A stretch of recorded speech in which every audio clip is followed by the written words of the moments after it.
গাছ তাজা করতে চাইলে গাছের গোড়ায় ঢালতে হয় তাজা পানি, ঠিক কিনা?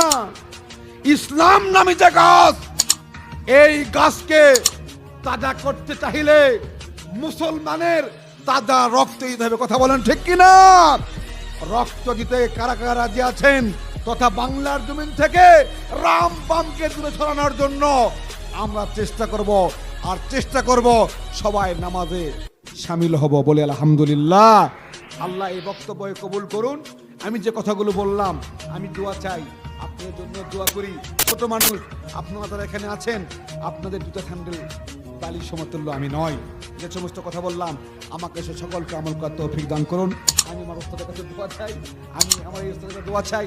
আমার যে বাপজান, আমার বাবা পোস্টমাস্টার, উনি একজন পোস্টমাস্টার, কলিগ মানুষ, তো দোয়া চাই। আমার আম্মা মারা গেছে, আমি দোয়া চাই বিশেষ করে।